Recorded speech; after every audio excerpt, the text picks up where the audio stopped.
We are excited to be here today, and we are grateful that you have turned up to give us an opportunity to share the findings of research that we conducted as Amnesty International with the support of pieces in 2023 and 2023.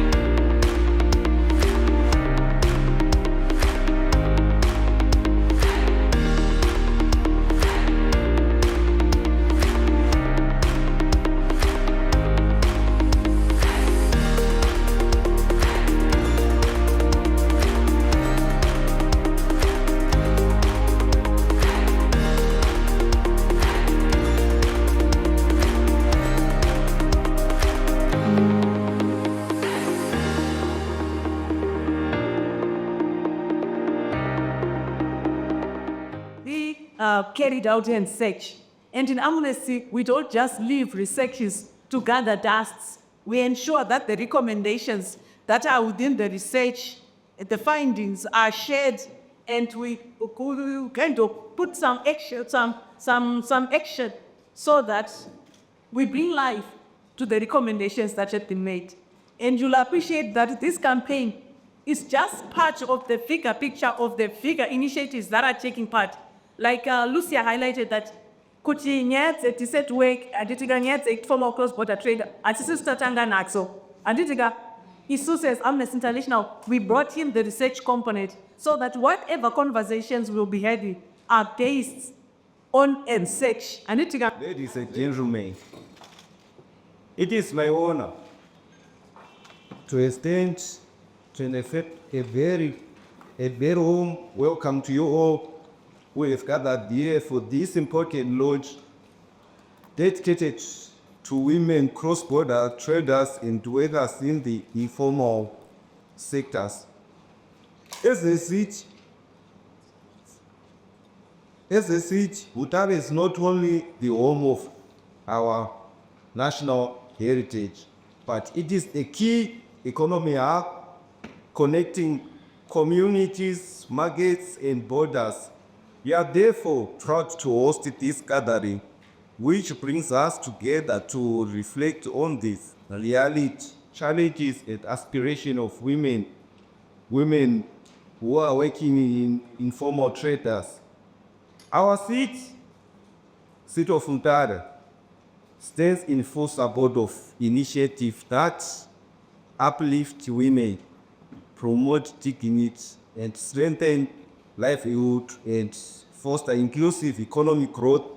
Women cross-border traders are the backbone of our households, ensuring income and stability within our economies. Today, we appreciate a partnership that we have made this event possible. Amnesty International, research, civil society, and government ministries. My former traders to get a Basaraganyari would have been the Muslims I decade years about. Future resources with the GDP and economy. The loans was 60 to 65%. The next of GDP, il come small media enterprises, micro small medium enterprises, no are not contributor 60 to 65% of the GDP. But these people, again, from the researches of the MSME survey which was conducted, it was noted that they are highly informal, they are not registered. They don't have the registered enterprises. If we had to consider the board which is being produced, already which are also informal. Just like everyone in this house, most of the people in this house. So the ministry will take pride of your informality, but you will challenge you to formalize. One of the approaches that we use as Amnesty International is we write letters. Kana vanobhoenda pama-social media pages vedu pavashidzi right for rights story coming yokuti we write letters. Kana paitika nyaya dzekuti pane kodzero dzakanganiswa dzavanhu across the world, we write letters. And it's because of the origins of this organization. So we write letters to people, to individuals whose rights have been violated. We write letters to those who have violated rights, just calling upon them to uphold those rights. We value our independence and impartiality, and those values actually influence how we sustain ourselves as an organization financially. So we don't rely on funding from governments because we want to be independent. We want to be able to say if government A has violated rights, we want to be able to call upon them to say, his rights have been violated and they need to be oppressed. So you may know that most organizations, donor-funded organizations, they rely on funding. So we are being funded by this country, we are being funded by this country for our initiatives. But as Amnesty International, when it comes to this research,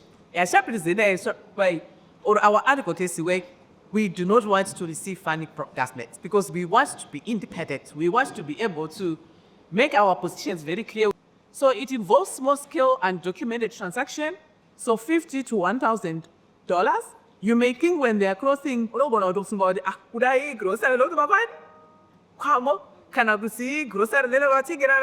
because of the values that we're actually looking at.